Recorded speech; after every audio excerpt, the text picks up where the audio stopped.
어느새 남편을 먼저 떠나보낸 지가 10년이 됐네요. 그동안 혼자서 잘 살아왔을까 돌이켜보면 또 그런 것 같지는 않네요. 덤덤한 척 인생을 살아보려 하지만 때로는 한순간에 무너지는 게 사람의 감정이잖아요. 오늘은 괜시리 적적한 마음에 사연을 한자 써보게 됐습니다. 제 남편은 정말 열심히 살던 사람이었어요. 무엇을 위해 그렇게 열심히 사냐고 물어보면 언제나 미래를 위해서 살지라고 대답했던 사람이었는데 정작 그 사람에게 미래는 길지 않았네요. 그게 참 허무했어요. 의사라는 양반이 갑자기 암에 걸렸다는 소식을 들었을 땐 장난인 줄 알았거든요. 환자를 고쳐주는 사람이면서 왜 정작 자신의 몸을 등한시했는지, 뭘 위해서 그렇게 열심히 살았는지, 그때는 참 하늘에 대고 원망도 많이 했습니다. 남편은 생각보다 차분하게 자신의 상황을 받아들이더라고요. 가망이 없을 거라는 말을 스스로 내뱉었을 때 얼마나 속으로 처참한 기분을 느꼈을까요? 그렇게 제 남편은 얼마 버티지도 못하고 그렇게 돈만 열심히 벌다가 허무하게 세상을 떠나고 말았습니다. 그때 제 인생의 터닝 포인트가 왔어요. 먼저 남편을 떠나보내니까 많은 생각이 들더라고요. 인생이란 뭘까? 어떻게 살아야 의미 있게 사는 걸까? 물론 아들 하나 키우며 주부로 살아온 삶도 참 뜻깊은 인생이었지만 앞으로의 노후에 대해서 진지하게 고민한 적이 단 한 번도 없었어요. 그리고 그 노후에는 당연히 남편이 함께할 줄 알았죠. 하지만 인생이란 예상한 대로 흘러가는 법이 없더라고요. 남편이 그토록 준비하고 계획했던 그 미래에 저 혼자 살게 된 거잖아요. 배우자를 먼저 떠나보낸 입장이 되다 보니 물질적인 것들은 아무것도 소용이 없더라고요. 문득 남편이 생전에 했던 말이 떠올랐어요. 노후에는 해외 의료 봉사를 다니면서 당신이랑 여행도 같이 하고 싶네. 봉사하는 삶을 살며 인생의 끝자락을 맞이하기로 한 저희 부부였기에 그때 했던 그 약속을 꼭 지키고 싶었어요. 남편이 놓고 간 그 재산들은 제 것이 아니라는 생각이 들더라고요. 어려운 곳에 손길을 내밀고 도움을 주는 게 진정으로 남편과 제가 원하는 삶이었지 싶어서 큰 결단을 내렸네요. 그때부터 저는 해외를 돌아다니며 봉사를 하고 틈날 때마다 기부를 하면서 살게 됐습니다. 남들은 저더러 어찌 그런 삶을 살게 됐냐고 참 대단하다고 칭찬들을 하셨지만 전 이렇게 하지 않으면 인생이 허무하게 지나갈 것 같아서 견딜 수 없었다고. 욕심만 가득해서 넘치게 채우는 삶보다는 하나씩 덜어내고 비우는 삶이 훨씬 편하고 안정적이었다고 대답하곤 했어요. 남편과 함께 해외를 다니며 봉사를 했으면 참 좋았을 텐데 쓸쓸하게 혼자 다니게 됐지만 그래도 남편의 소원을 대신 이뤄주고 있다는 사명감으로 정말 열심히도 살았습니다. 바쁘게 사니까 오히려 인생에 활력이 생기더라고요. 봉사의 마음은 합칠수록 더 시너지를 발휘하기 때문에 가끔씩은 한국 봉사자들을 모아서 함께 다닐 때가 있었는데 너무나 고맙게도 저희 아들이 시간이 날 때마다 엄마인 저를 보러 올 겸 봉사활동에 참석을 하더라고요. 어찌나 열심히 해주던지 눈물이 날 지경이었어요. 어느샌가 유독 열심히 하는 아들의 모습을 보며 제가 왜 저렇게 열정적으로 하지? 하며 궁금해하던 찰나 알게 됐어요. 봉사활동을 하며 인연을 만났다는 것을요.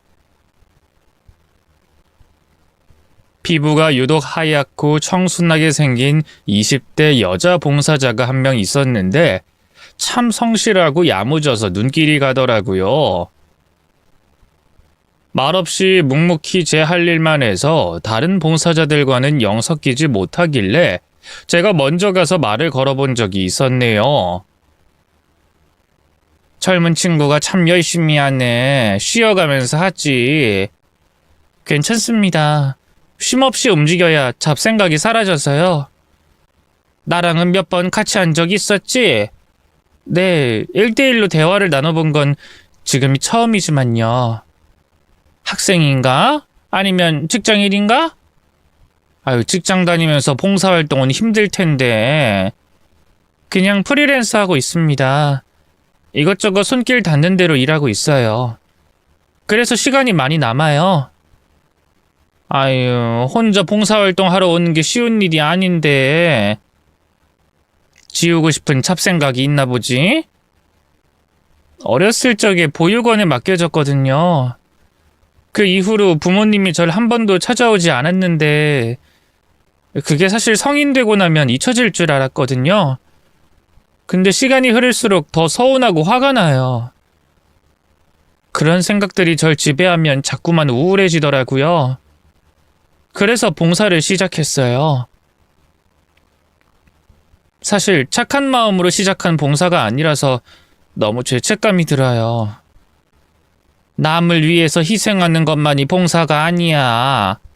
날 위해서 하다 보면 그게 남을 위하는 일이 되는 거지. 나도 배우자 먼저 떠나보내고 외롭고 쓸쓸한 마음에 견딜 수 없어서 시작한 게 이 일이라 나도 비슷한 마음이야. 이기적인 마음으로 시작했지만 하다 보니 내가 위로를 받고 그 위로가 남한테 전달이 되더라. 그러니까 죄책감 같은 거 가지지 않아도 돼. 감사해요. 위로가 되네요. 이런 말씀 드려도 될진 모르겠지만 늘 존경하고 있었습니다. 서로의 속사정을 털어놓은 후 급격히 친해졌네요. 그리고 그 이후로 저는 그 봉사자에게 유독 눈길이 많이 갔어요.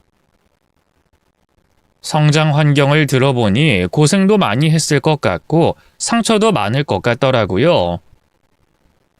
그래도 안 좋은 길로 새지 않고 저렇게 봉사를 하며 인생을 살기로 한 게 너무 기특한 거예요. 다른 사람은 몰라도 저 사람만큼은 꼭 행복했으면 좋겠다고 생각했죠. 그리고 봉사가 끝나갈 무렵 아들이 저에게 함께하고 싶은 여자가 있노라고 고백했고 그 여자가 다름 아닌 저와 속마음을 털어놨던 그 봉사자라는 걸 밝혔습니다. 하라는 봉사는 안 하고 연애질을 해? 하며 농담식으로 물었더니 아들이 머쓱해하면서 웃더라고요. 사람이 너무 괜찮고 또 예쁘고 성격도 잘 맞아서. 그래, 뭐 괜찮은 사람 같더라. 잘 만나봐. 상처 많이 받고 자란 사람이니까 넌 절대로 상처 주지 말고 공주처럼 떠받들어주면서 알콩달콩 지내.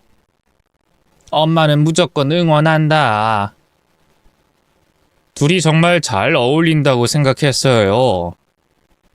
사람은 자라온 환경보다는 인성이 중요하잖아요.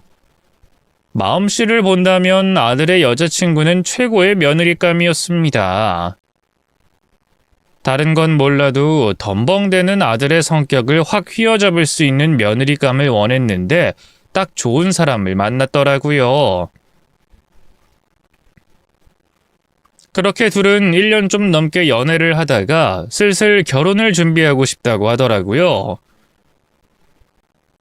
저 같은 경우에는 이 나라 저 나라를 다니면서 바쁘게 살고 있었고 예비 며느리 또한 가족이랄 게 없기 때문에 결혼식은 과감하게 생략하기로 했습니다.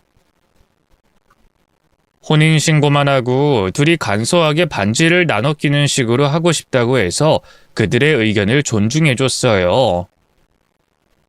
저도 뭐 딱히 부를 하객들도 마땅치 않고 아들의 결혼식에 대한 로망 같은 건 없었거든요. 너는 네 인생 살고 나는 내 인생 살겠다. 이것이 바로 저희 모자의 인생관이었습니다. 아들은 한국에서 계속 일을 하고 있었고 저는 해외에서 봉사를 하러 다녔기 때문에 만날 일이 별로 없었어요. 뭐 그냥 가끔 메시지만 주고받는 정도로 안부를 물었죠. 그리고 며느리는 시간적으로 여유가 있었기 때문에 제가 있는 곳으로 자주 와서 봉사를 거들었습니다. 신혼인데 왜 남편 두고 여기 왔냐고 물으면 어머님이 여기 계시잖아요 하며 말도 예쁘게 하더라고요. 며느리를 통해 아들이 어떻게 지내는지 들을 수 있었고 든든한 배우자가 제 아들 곁에 있다는 것만으로도 안심이 됐네요. 어쩜 이렇게 착하고 예쁜지 제가 지역을 이동하는 때가 오면 어김없이 달려와서 필요한 것들을 살뜰히 챙겨주고 가더라고요. 그리고 저한테 어찌 그렇게 종알종알 아들에 대해서 이야기를 잘해주는지 살짝 서먹했던 아들과 저 사이에 메신저 역할을 해주니까 정말 고맙더라고요. 어머님, 저는요, 결혼이 이렇게 행복한 건 줄 몰랐어요. 인생에 전혀 없었던 유일한 내 편이 생긴 기분이에요. 사실 예전에는 제 인생에 결혼이라는 게 있을까 두려웠거든요. 부모도 없고 혼자 자란 저를 좋게 봐주실 어르신들이 별로 없다는 걸 아니까요. 그래서 어머님께 항상 감사해요. 사실 저 내세울 거 하나도 없잖아요. 많이 부족한 거 알아요. 내세울 게 뭐가 없어. 이렇게 싹싹하고 착하고 생각이 깊은데 오히려 우리 아들이 부족한 점이 많지. 난 바라는 거 하나도 없어. 그저 너희 둘이 잘 살면 그걸로 충분해. 내가 줄 건 없지만 너희가 힘들고 어려울 때 비빌 언덕쯤은 되니까 필요한 거 있으면 언제든지 말하렴. 저 진짜 어머님이랑 남편한테 잘할 거예요. 제가 어머님 끝까지 책임질게요. 나중에 만약 아프고 병드시면 제가 병간호 다 할게요. 그렇게 말해주니 말만이라도 고맙더라고요.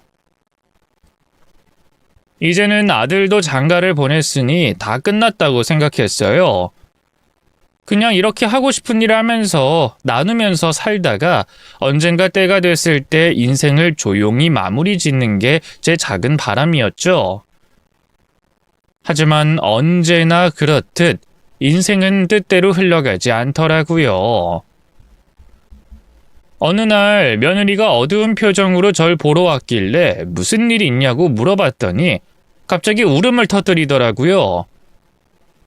어머님, 저 현수 씨 때문에 못 살겠어요. 왜? 무슨 일인데? 글쎄 현수 씨가 저 몰래 지인한테 돈을 빌려줬더라고요. 너한테 말도 안 하고? 네. 그거야 그럴 수 있다 쳐요. 그 지인이라는 사람이 알고 보니 순 사기꾼이었던 거예요. 이미 돈을 들고 나른 것 같더라고요. 근데 이 바보 같은 남편은 아직도 그 지인을 믿고 있어요. 이놈을 내가 아주 등짝을 세게 후려치든지 해야지. 있어봐라. 전화 좀 해보게. 어머님 그러지 마세요. 그 사람은 제가 이 상황을 알고 있는지조차 몰라요. 어머님도 현수 씨 잘 아시잖아요. 자존심 빼면 시체인 거. 저한텐 돈 얘기 절대로 안 해요. 만약에 제가 알고 있고 어머님도 알고 있다는 걸 알게 되면 아마 큰일 치를지도 몰라요. 일단 모른 척하고 계세요. 저도 너무 답답하고 속상한 마음에 털어놓을 곳이 없어서 어머님께 하소연하는 거예요. 내버려뒀다가는 화병이 날 것 같아서. 그래, 잘했다. 그 빌려준 금액 대충이라도 아는 거 있어? 그건 또 몰래 알아봐야 할 것 같아요. 아휴, 미치고 팔짝 뛸 노릇이네. 그놈 그거 경제관념 없는 거 어릴 때부터 걱정했는데 기어코 사고를 치는구나. 그래도 네가 옆에 있어서 얼마나 다행이니. 그 부족한 거 있으면 나한테 말해주고 뭐든 도와줄 테니까 나쁜 생각하지 말고. 알았지? 도움 받으려고 말씀드리는 거 아니에요. 그냥 남편한테 너무 서운해서. 알지, 다 알아. 이번만 잘 넘기면 걔도 아마 깨닫는 게 있을 거다. 그래도 이렇게 달려와서 말해줘서 고마워. 너도 참 고생이 많어. 해외에 있는 시어머니 안부 살피러 왔다 갔다 하는 게 얼마나 힘들겠어. 저는 어머님이 좋아서 오는 건데요. 아들이 자꾸만 며느리를 속상하게 하길래 제가 며느리한테 돈을 좀 쥐어줬어요. 결혼 생활이 어떻게 행복하기만 하겠어요. 맘 같아서는 아들한테 잘 좀 하라고 잔소리를 시원하게 하고 싶은데 며느리 상황이 난처해질까봐 그러진 못하고 그저 며느리를 위로하고 격려했습니다. 이럴 땐 한 발짝 떨어져서 조용히 지켜만 봐주는 게 나을 것 같더라고요. 그 후로 며느리는 몇 번 더 제가 있는 곳으로 와서 봉사를 함께 했고 넌지시 결혼 생활에 대한 서운함을 털어놨습니다. 저도 엄마인 입장인지라 아들 뒷담화를 듣는 게 영 유쾌하진 않았지만 며느리가 털어놓을 곳이 없다는데 어떡해요. 친정이 있기래 친척이 있기래 그렇다고 막역한 친구가 있어 보이는 것도 아니고 항상 혼자 살았기 때문에 외로워서 시어머니에게 잘 기대는 건가 보다 하고 말았어요. 한편으로는 딸 같은 마음에 안쓰럽기도 하더라고요. 그 사이에서 전 참 난처했어요. 시어머니로서 며느리를 봐야 하는 건지 아니면 친정 엄마의 마음으로 며느리를 봐야 하는 건지 아들 뒷담화를 같이 해줘야 맞는 건지 아니면 며느리에게 날카로운 조언을 해줘야 맞는 건지 혼란스러웠기 때문에 저도 애매한 포지션을 취하면서 며느리의 말을 귀담아 듣기만 했네요. 아무튼 며느리를 겨우 달랜 후 다시 한국으로 보낸 후에는 왜인지 모르게 마음이 적적하더라고요.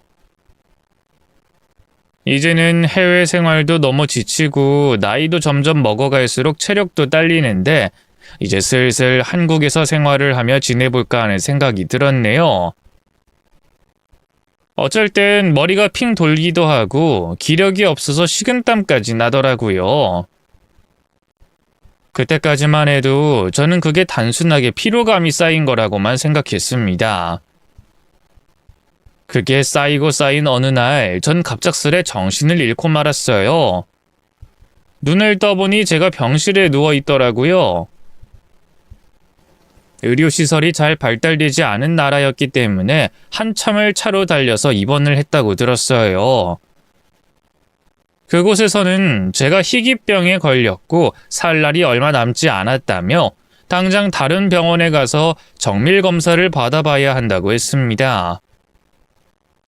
그 말을 듣는데 눈앞이 캄캄하더라고요.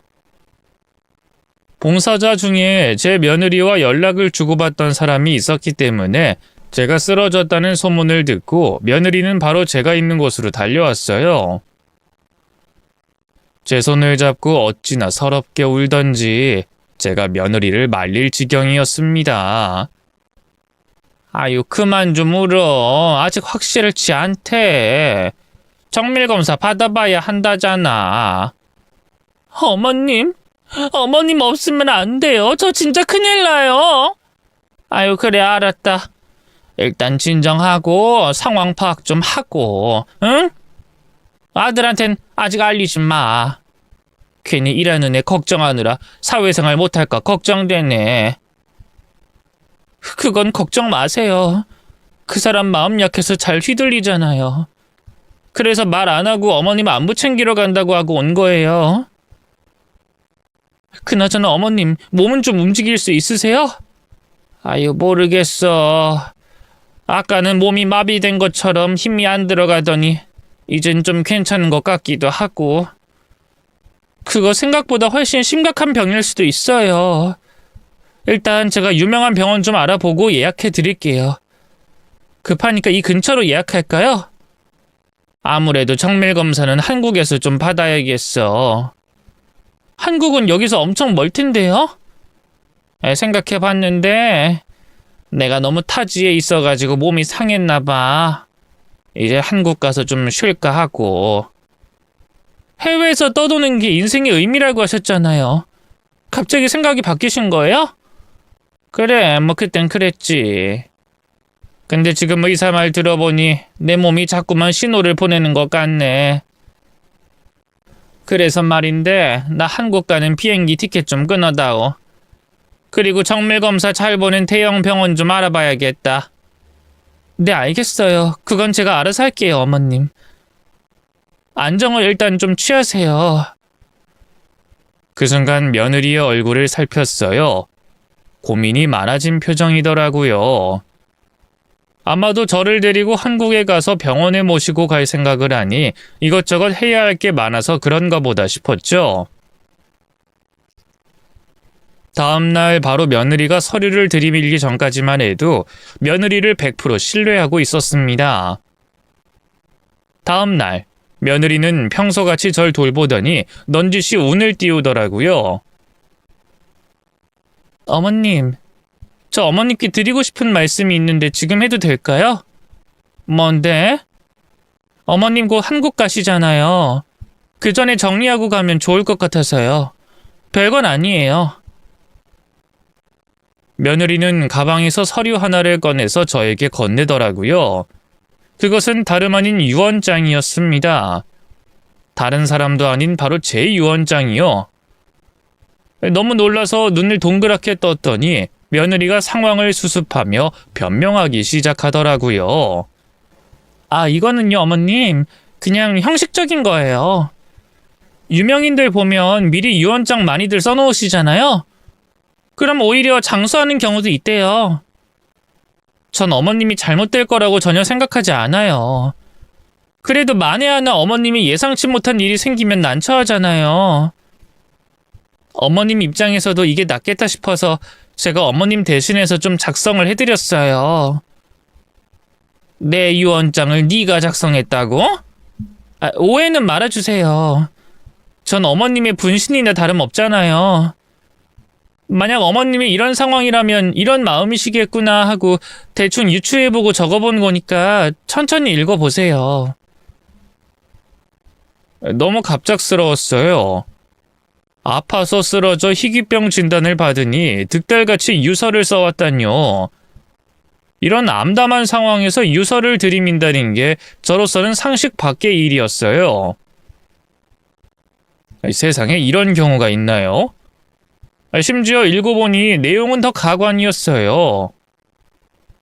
제 재산 대부분을 며느리 쪽으로 양도한다는 내용이 적혀 있는 거예요.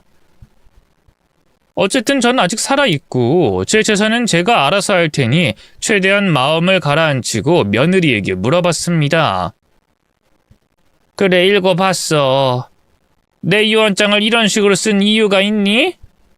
보니까 죄다 네 앞으로 한다고 돼 있는데 이게 법적 효력이 있을까? 어머님, 제 말 잘 들어보세요. 제가 어머님 재산을 가로채겠다 이런 건 절대 아니고요. 상황이 급박해서 그래요. 저 진짜로 어머님이 뭘 가지고 계시는지, 얼마나 가지고 계시는지 하나도 관심 없고 욕심도 없어요. 저 아시잖아요. 여태껏 가져본 적도 없는 제가 어떻게 한낱 물질적인 걸 탐낼 수 있겠어요. 전 저희 가족을 살리고 싶을 뿐이에요. 어머님 지금 가지고 계신 거 최대한 잘 지켜야 하잖아요. 그러려면 제 앞으로 다 해놓으셔야 해요. 어머님 아들이 지금 무슨 짓 저질렀는지 아세요?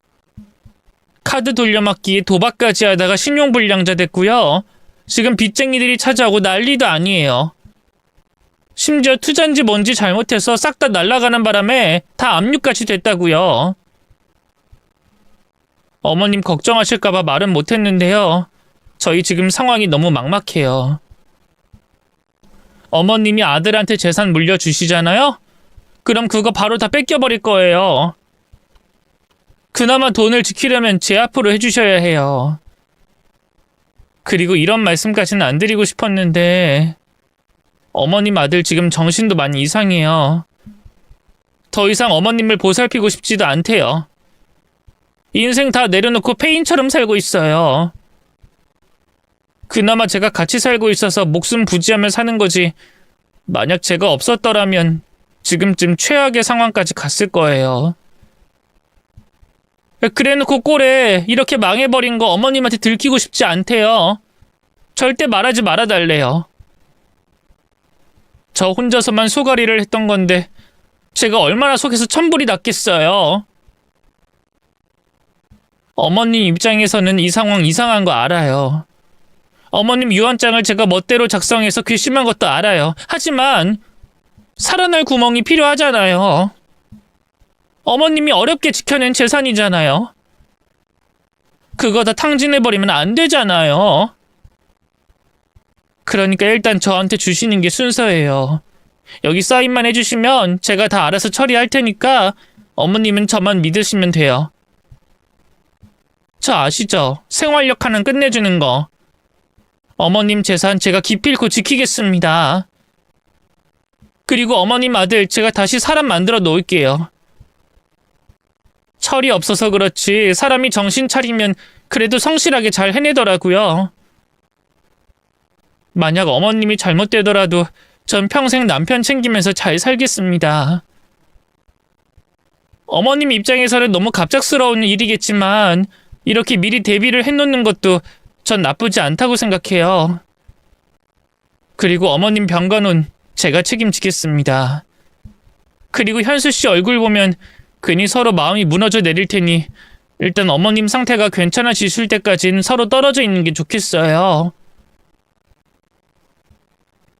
그러니까 내 아들이 사고를 쳤으니 그 재산 다 뺏기기 전에 며느리 앞으로 해달라 이 말이잖아. 그래, 네 말 잘 알아들었고 일단 나도 너무 갑작스러운 상황이라 생각을 좀 해봐야겠다. 아들이랑 잠시 통화할 수 있을까? 적어도 가족 모두가 있을 때 이걸 결정해야 맞지. 그 사람 지금 연락 안 될 거예요. 도망자 신세거든요. 아마 요 근래 연락이 잘 안 되셨을 거예요. 다 이유가 있었어요. 아니 어쩌다가 애가 그렇게 망가진 거야? 신랑이 나락으로 떨어지는 모습을 봤으면 너가 좀 말렸어야지. 왜 일이 이 지경이 됐냐고. 어머님 저 진짜 억울해요. 저도 몰랐다니까요. 저도 속은 거라고요. 사기 결혼이나 마찬가지라고요. 지금 마음 겨우 붙들고 있으니까 어머님도 저한테 너무 뭐라 하지 마세요. 솔직한 심경으로는 지금 이혼하고 싶은 마음 굴뚝 같거든요. 그나마 어머님이 재산을 제 앞으로 돌려놓으셔야 모두가 살고 평화로워지는 방법이에요. 솔직히 이것밖엔 방법이 없어요. 다른 방법은 없어? 이게 최선이야? 그럼 다른 방법이 있는지 어머님이 한번 생각해 보시겠어요? 솔직히 좀 서운하네요. 저라면 며느리가 이런 기특한 생각을 했구나 칭찬해 줄 것 같은데 어머님은 저를 의심하는 것 같네요? 의심이 아니라 이 모든 것들이 나로서는 갑작스러워서 그래. 입장 바꿔서 생각해봐라. 시어머니 쓰러지니까 유언장부터 내미는 게 정상으로 보이니? 어머님, 저 여태껏 어떤 며느리였는지 잘 아시잖아요. 솔직히 말해서 현수 씨가 어머님 책임져 줄 것 같으세요? 지금 상황이 엉망되니까 어머님도 버리는 아들인데 아프다고 하면 달려와서 간호라도 해줄 것 같으세요? 다른 사람은 몰라도 저는 믿으셔야죠. 그러니까 난 이게 강압적으로 느껴진다고. 나도 천천히 생각할 시간을 좀 가져보마. 시간이 없다니까요. 그러다 갑자기 잘못되면 어쩌려고 그러세요? 너 오늘따라 왜 그래? 너 스스로도 이상한 건 느끼지? 저도 도저히 못 참겠어요. 어머님 병들고 죽어가면 누가 어머님 곁을 지켜줄 것 같으세요? 잘 생각하시라고요. 아들 키워봐야 아무 소용 없다고 며느리가 최고라고 어머님도 분명 말씀하셨잖아요. 어머님께서 제 말을 존중해주지 않으시면 저도 어쩔 수가 없어요. 서로 신뢰가 없는데 어떻게 함께 할 수 있겠어요? 너 지금 협박하니? 서운해서 그래요. 막말로 어머님 저 없이는 아무것도 못하시잖아요. 저라면 고마워서 먼저 제안했을 것 같은데 왜 그런 말씀도 없으세요? 그냥 며느리는 이 집안의 노예고 종이고 파출부다 이거예요? 내가 지금 거절하는 게 아니라 제대로 된 상황을 먼저 파악하고 싶은 거야. 그럼 여기 먼저 사인하세요. 그럼 다 알려드릴게요. 저도 이제 하고 싶은 말 하면서 살아야겠어요. 저 그럴 권리 있잖아요. 그래, 일단 진정하자. 사인은 천천히 생각을. 어머님도 외롭게 가고 싶지 않으시잖아요. 그게 무슨 뜻이야? 고독사 안 하시려면 여기 사인하세요. 지금 어머님 아들은 돈에 미쳐가지고 어머님까지 등쳐먹으려고 한다니까요? 제가 어머님의 유일한 구원자라는 걸 잊지 마세요. 며느리는 점점 더 강하게 절 압박하더라고요. 근데 며느리의 눈빛이 왠지 모르게 너무 무섭게 느껴졌어요. 어딘가에 미쳐있는 사람 같았다니까요. 일단은 여기서 멈출 필요가 있겠다 싶어 저는 알았다. 내가 사인은 꼭 하마. 지금 몸이 안 좋아서 일어날 힘도 없으니 좀 정신 들면 곧 해줄게. 하고 넘겼어요. 그리고 골똘히 생각했습니다. 생각해보니 아들과 단절된 지 꽤 오래됐더라고요. 지금 저는 며느리의 말만 믿고 아들의 근황을 파악하고 있는 거잖아요. 엄마로서 아들의 상황을 먼저 직면할 필요가 있겠다는 생각에 전 결국 며느리 몰래 한국에 혼자 들어가기로 결심했습니다. 쉬운 일은 아니었지만 일단 주변 사람들의 도움으로 며느리의 눈을 돌리는 데 성공했고 일단 며느리에겐 다른 곳에 볼 일이 좀 있으니 기다려달라고 하고 한국행 비행기 티켓을 끊었네요. 그리고 같은 봉사단원 중에 한 분의 부축을 받아서 가까스로 한국에 도착했습니다. 그리고 아들에게 연락을 했는데 받질 않더라고요. 무작정 집으로 찾아갔더니 문도 닫혀 있고 비밀번호도 바뀌어 있고 귀를 대봤더니 아주 조용한 거예요. 이놈이 분명 무슨 일이 있긴 있구나 싶어서 친척과 지인들에게 전화를 걸어 아들의 근황을 물어봤습니다. 유일하게 아들의 소식을 알고 있는 지인이 한 명 있더라고요. 무슨 원룸에 살고 있다 하더라고요. 너무 의외였지만 그 주소를 좀 알려달라고 해서 그쪽으로 바로 달려갔습니다.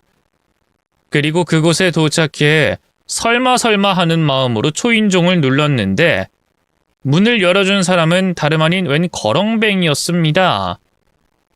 엄마? 몰라볼 뻔했어요. 제 앞에 서 있는 사람이 제 아들인 걸 목소리를 듣고 겨우 알아차릴 수 있었습니다. 원룸에서 이런 꼴로 살고 있을 줄 몰랐던 저는 상상도 못한 광경에 숨이 멎을 것만 같았어요. 심지어 아들은 저에게 이상한 말을 내뱉었습니다. 엄마 괜찮아요? 이젠 다 해결된 거예요? 그게 무슨 말이야? 한국에 못 온다 하더니 어떻게 온 거예요? 그러니까 다 무슨 말이냐고. 너 진짜 사고 쳤어? 그래서 빚쟁이한테 쫓기고 있어? 압류당해서 여기로 이사와서 도망자 신세로 사는 거야? 네? 그게 무슨 말이에요? 내가 왜 사고를 쳐요? 빚쟁이는 또 뭔데요? 며느리한테 다 들었어. 솔직하게 얘기해. 무슨 사고를 어떻게 친 거야? 숨기지 말고 지금 당장 얘기해 어서. 엄마, 난 그런 적 없어요. 돈만 열심히 벌었다니까요? 오히려 엄마가 나한테 할 말 있지 않아요? 내가 뭘? 해외에서 사기당해가지고 한국에도 못 들어오고 빚만 갚고 있다길래 내가 열심히 벌어서 돈 보내주고 있었잖아요. 그게 무슨 소리야? 내가 사기를 왜 당해? 분명 그랬는데? 누가? 며느리가? 엄마 상처받을까봐 티내지 말라고 해서 아무렇지 않게 대했는데. 너 왜 엄마 전화는 안 받아? 엄마한테 사기친 일당이 나한테도 피해 줄 거라고 와이프가 내 핸드폰을 달라고 해서 줬죠. 넌 꼴이 왜 이래? 쓰리잡 뛰면서 잠을 제대로 못 자서 그래요. 아들과 의사소통이 한동안 되지 않아서 얼마나 애를 먹었는지 몰라요. 그러다가 점점 상황 파악이 된 저는 오열하며 주저앉았습니다. 며느리에게 호되게 당했구나 싶더라고요. 며느리는 양쪽에 모두 거짓말을 했던 거예요. 저한테는 아들이 빚을 졌고 도망자 신세라고 해놓고 아들에게는 엄마인 제가 사기를 당해 빚을 지고 허우적대고 있다고 말해버렸던 것이죠. 그렇게 양쪽에 돈을 받아서 챙기고 있었던 겁니다. 그래놓고 제가 아프게 되자 득달같이 유언장을 들이밀며 사인을 해달라고 한 거예요. 양쪽에서 돈을 받아 챙긴 걸로도 모자라서 제 재산을 홀랑 낚아채려고 했던 거잖아요. 아마 제가 한국에 돌아간다고 하니 본인이 했던 악행들이 들킬까봐 마지막 대형 사기를 치고 도망갈 생각이었겠죠. 어디서부터 잘못된 걸까요? 그렇게 착하고 순진했던 며느리가 왜 이렇게 변했던 건지, 어쩌면 처음부터 가면을 쓰고 다가왔던 건지 도무지 가늠할 수가 없었습니다. 그리고 더 무서웠던 건 며느리가 절 쫓고 있다는 거였어요. 아들과의 재회도 잠시 며느리가 곧 들이닥칠 것만 같다는 생각에 전 일단 며느리가 오기만을 기다린 후 인기척이 들리면 화장실에 숨어 상황을 지켜보기로 했습니다. 증거를 잡고 싶었어요.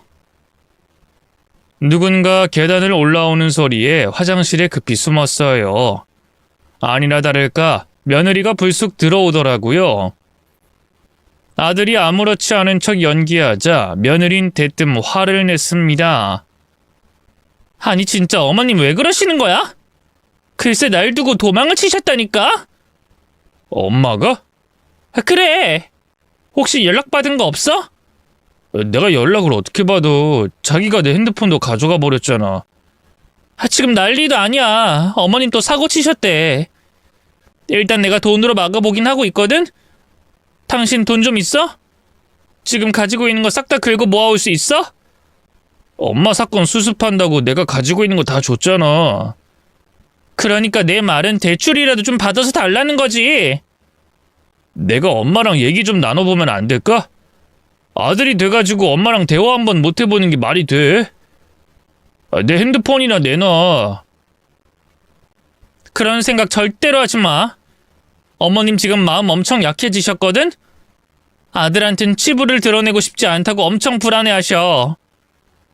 아들한테 그런 모습 들키면 진짜로 어머님 무슨 선택하실지도 몰라. 지금은 내가 일단 중간에서 말 돌려가며 잘 수습하고 있는 중이니까 당신은 내 말만 믿고 따라줘. 어머님 살리고 싶으면 이곳저곳 대출 좀 받아줘. 마지막이야. 어차피 금방 갚을 거니까 사채도 괜찮잖아. 그리고 어머님한테 남자가 있는 것 같아. 딱 봐도 제비처럼 생긴 외국인인데 아무리 봐도 위험해. 내가 옆에서 딱 붙어서 어머님 지킬 테니까 당신은 돈만 열심히 벌고 있으면 돼.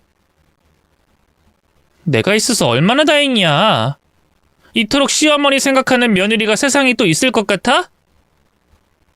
당신은 참 좋겠어. 나 같은 와이프 둬가지고 손 하나 까딱 안 하고 효도할 수 있어서. 아무튼 내가 아주 동네 북이지. 아니, 어머님은 맨날 나한테만 속마음을 털어놓는다니까? 그 말을 몰래 듣는데 우라통이 터지더라고요. 저한테는 뭐 유산 내놓으라고 강제로 사인하라 할 땐 언제고 제 아들에게는 절 완전히 사고만 치고 다니는 형편없는 엄마로 뒷담화를 하고 있었다는 거잖아요. 어쩌면 저희 모자 관계가 느슨했기 때문에 벌어진 일이라고 생각합니다. 매일 연락하고 돈독했더라면 서로 오해하는 일도 없었을 텐데 엄마로서 너무 속상하고 부끄럽더라고요. 메시지로만 서로의 안부를 주고받고 각자의 인생을 존중해 줄 동안 며느리는 그 틈을 이용해서 아주 끔찍한 짓을 저지르고 있었습니다. 저는 너무 괘씸하고 화가 나서 화장실 문을 열고 박차고 나가 며느리에게 소리를 질렀어요. 네가 그러고도 사람이야? 이 괘씸한 년 같은 이라고. 그러자 며느리가 기겁을 하며 놀라더라고요. 얼굴이 어찌나 새하얗게 질렸는지 딱 봐도 범죄 현장을 들킨 범인 같았습니다. 어머님, 한국에 계셨어요? 왜 말도 안 하고 혼자 오셨어요? 제가 얼마나 걱정했는지 아세요? 미리 말이라도 해주셨으면 얼마나 좋아요. 그리고 여긴 어떻게 찾아오셨어요? 네가 의심돼가지고 혼자 왔지. 아들이랑 내 사이 가로막고 단절시켜놓고 넌 뒤에서 돈을 빼돌리고 있었다 이거지? 그리고 한몫 제대로 챙겨서 도망갈 생각이었던 거 내가 모를 줄 알아? 시험이 죽을 병 걸렸는데 어떻게 유언장을 들이밀 수가 있냔 말이야? 미쳐도 단단히 미쳤지. 어머님, 이건 우리 가족을 위한 일이었어요. 제가 해드릴 수 있는 말은 그것밖에 없습니다. 이게 가족을 위한 일이야? 무슨 개똥 같은 말이야? 모자 사이 갈라서게 해놓고 양쪽에서 이간질하고 뒷담화하고 뒷돈 챙기는데 가족을 위한 일이냐고? 다 너를 위한 일이겠지? 아주 착한 척은 다 해놓고 뒤에서 얼마나 우리를 우습게 봤겠어. 네 신랑 꼴을 좀 봐라. 돈 버느라 바싹 말라가는데 이걸 보고도 미안하다는 생각이 안 든다 이거야? 사실은 현수 씨가 너무 낭비가 심하길래 저라도 좀 돈을 모아놔야겠다 싶었어요. 남편이 정신을 좀 차렸으면 하는 마음에 충격요법을 좀 준 거예요. 그러다가 점점 도가 지나치게 됐던 건 인정해요. 하지만 모았던 돈 전부 돌려줄 생각이었어요. 솔직히 말씀드리면 어머님께서 늘 봉사하고 기부하시는 거 존경스럽고 좋게 보이긴 하지만 한편으론 서운하기도 했거든요. 자식은 어떻게 살든 말든 상관도 안 하고 기부만 하시니까 언젠가 우리가 진짜 힘들 때 아무것도 안 해주실까봐 두려웠어요. 사람이 살다 보면 돈이 필요할 때가 오잖아요. 전 그때를 대비하고 미리 준비하고 싶었던 것 뿐이었어요. 다른 의도는 없었어요. 제가 도망이라뇨. 이렇게 사랑하는 남편과 어머님을 두고 어떻게 사기를 치고 도망을 가요? 진짜 오해입니다. 네가 생각해도 지금 네가 하는 말 이상하게 들리지? 변명도 그럴싸해야 믿어주지. 가짜는 핑곗거리 대충 만들면 내가 속아 넘어갈 줄 알았어? 네가 여태껏 날 어떻게 봤는지 잘 알겠고 이젠 다 들통났으니 네가 가져간 돈 토해내면 되겠네. 네? 무슨 돈이요? 네가 우리 아들 착취해서 받은 돈, 나한테 거짓말해서 받은 돈 말이야. 그대로 가지고 있지? 그거 다시 돌려주면 그 뒷일은 내가 다시 생각해볼게. 생활비로 다 써버렸어요. 그 많은 돈을 다 써버렸다고?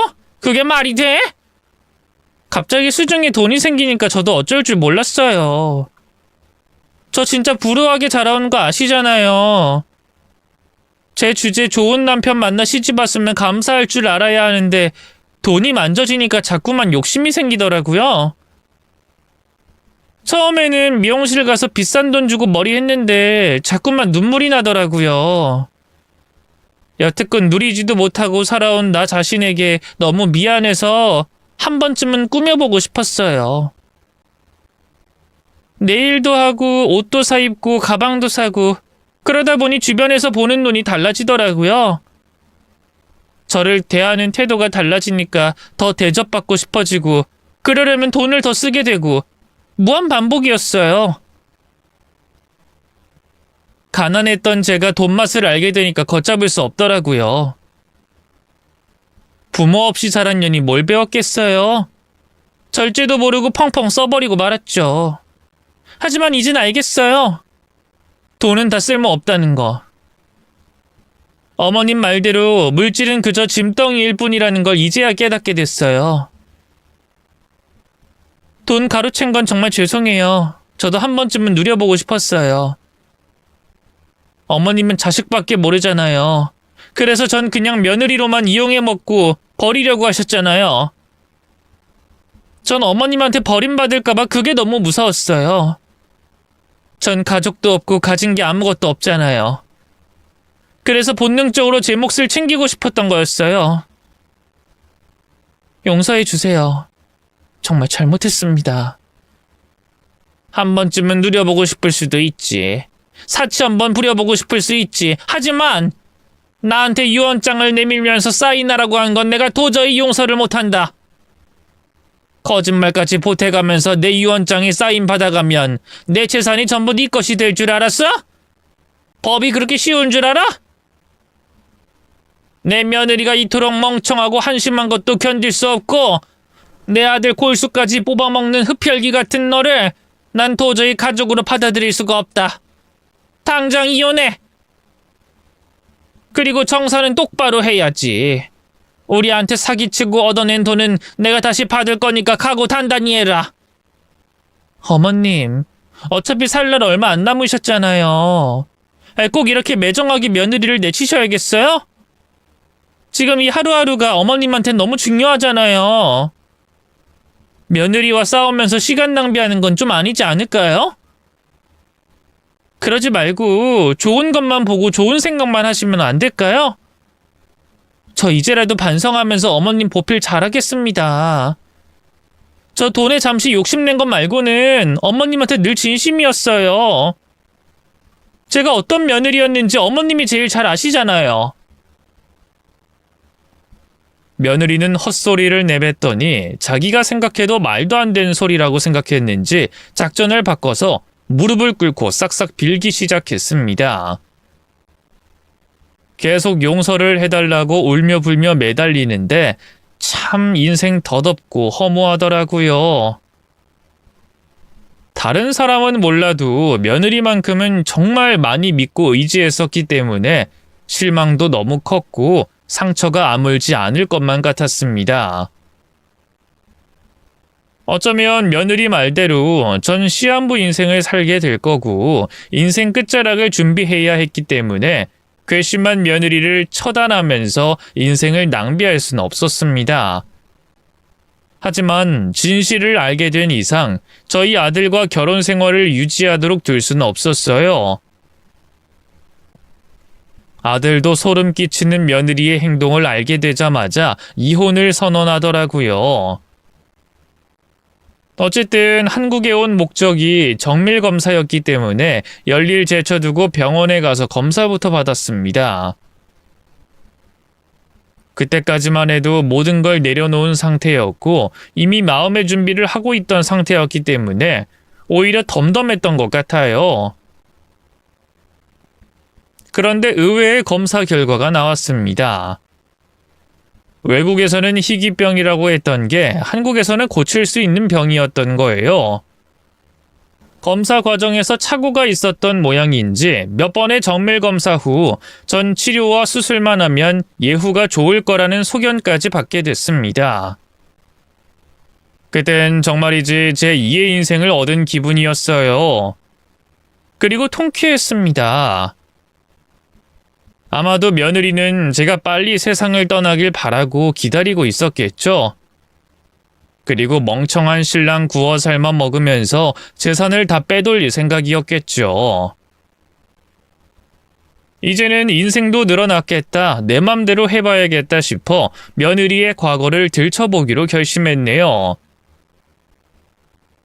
놀라운 사실이 드러났어요. 글쎄 며느리는 보육원 출신이 아니었더라고요. 심지어 버젓이 부모도 있었습니다. 뒷조사를 해보니 며느리는 어린 시절부터 말썽을 많이 일으켜서 가족과는 거의 단절된 채로 살고 있었고 심지어 부모를 버리고 돈을 훔쳐 달아난 전적이 있더라고요. 이미 사실혼 관계를 맺은 남성만 2명이었고 그마저도 사기를 치고 거짓말을 해서 돈을 빼돌려 야반 도주를 해 또 같은 수법으로 옮겨 다니는 시기였습니다. 아주 인생을 엉망으로 살았더라고요.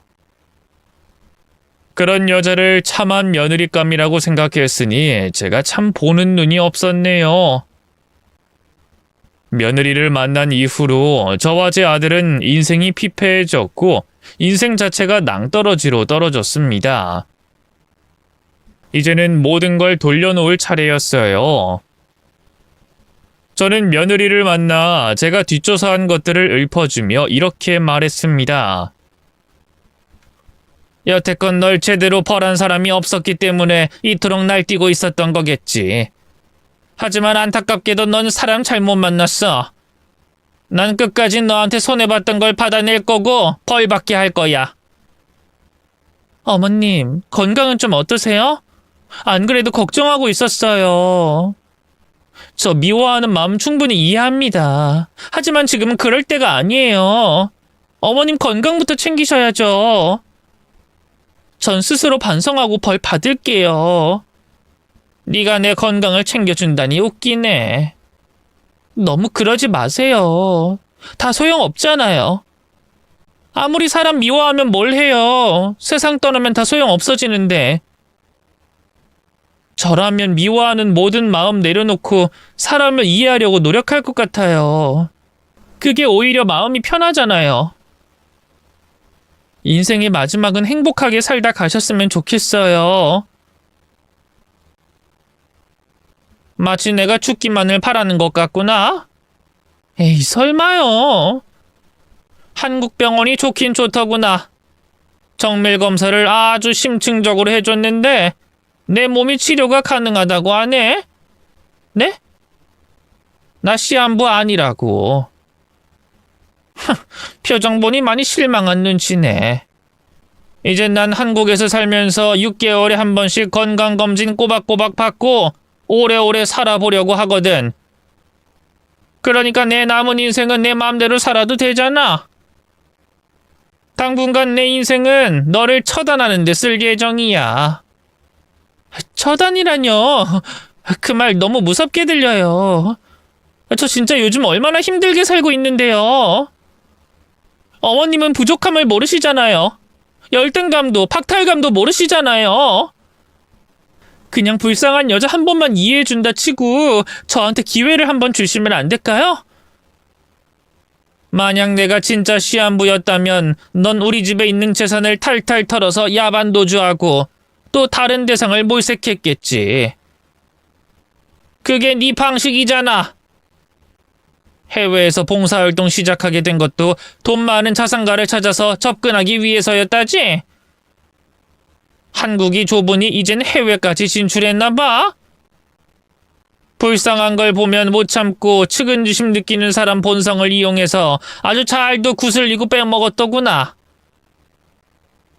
나는 네 인생이 진심으로 불쌍하다.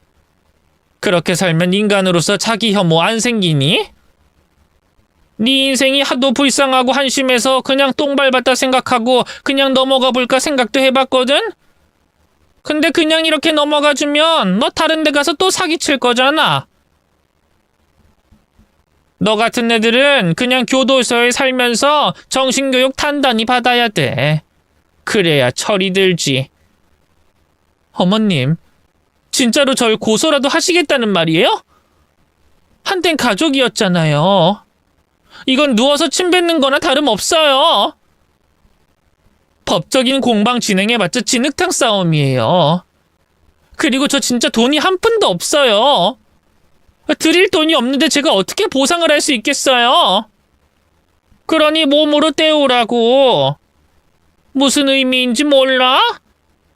어머님, 이런 걸로 감옥 안 가요.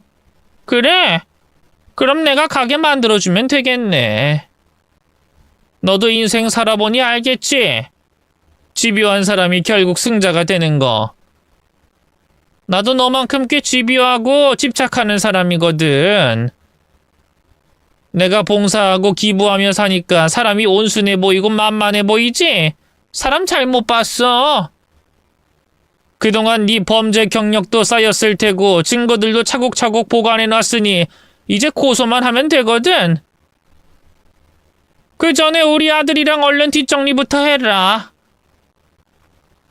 뻔뻔하게 기회를 달라는 말만 하더니 결국엔 오열을 하더라고요. 결국 며느리는 저희 집에서 쫓겨나면서 이혼 과정을 마무리 지었어요. 그리고 법적 싸움을 시작했습니다. 어디서 잘도 꽁쳐놨는지 합의금이랍시고 돈을 싸들고 오더라고요. 그깟 돈 저는 필요 없었어요. 저에게 준 상처는 돈으로 씻을 수 없었습니다. 어쨌든 아직은 괘씸한 마음이 남아있기 때문에 선처 없이 합의 없이 혼내주려고 합니다. 비록 이런 충격적인 일이 일어나긴 했지만 그래도 그리 좌절스럽진 않아요. 전 이미 시한부라는 지옥에 한번 갔다 왔거든요. 지금 살고 있는 이 인생이 저에게는 너무 선물 같기 때문에 지금의 시련마저도 겸허하게 받아들이려고 해요. 저희 아들도 어느새 잘 회복하고 일상으로 돌아왔네요. 저희는 서로를 탓하지 않기로 했어요. 사기친 사람이 잘못이지 피해자가 자책할 필요는 없잖아요. 다만 씁쓸한 점이 있다면 만약 남편이 제 곁에 있었더라면 상황이 좀 달라지지 않았을까 싶은 거예요. 든든한 버팀목이었던 사람이었는데 이렇게 빈자리가 크게 느껴질 수가 없네요. 그래도 한 고비를 겪었으니 이젠 다른 고비도 잘 넘겨낼 수 있을 것만 같습니다.